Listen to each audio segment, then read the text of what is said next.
Naktī uz 23. februāru Liepāju pārsteidza spēcīgs lietus. Reizē ar pamatīgu sniegu kušanu no rīta liepājniekiem pavērās visai nepatīkams ainas.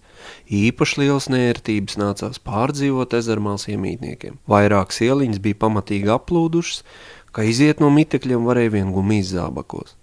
Tiesa, vislielāko šoku pārdzīvoja tieši Tonam iemītnieki, kas atrodas jaunā ielā, kuru burtiski rudenī izbūvēja pilnīgi no jauna.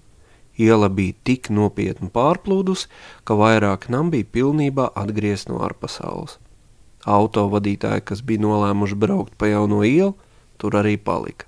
Pagaidām nezinām iemeslu dēļ, bija iespējams novērot, ka vietās, kur izcinājušies vai joprojām notiek iela remontdarbi, plūdi nodarījuši vislielāko postu. Iepriekš te tāda plūdi nav bijuši, un šitie pēc jaunās rekonstrukcijas sākās visādas nelaimes.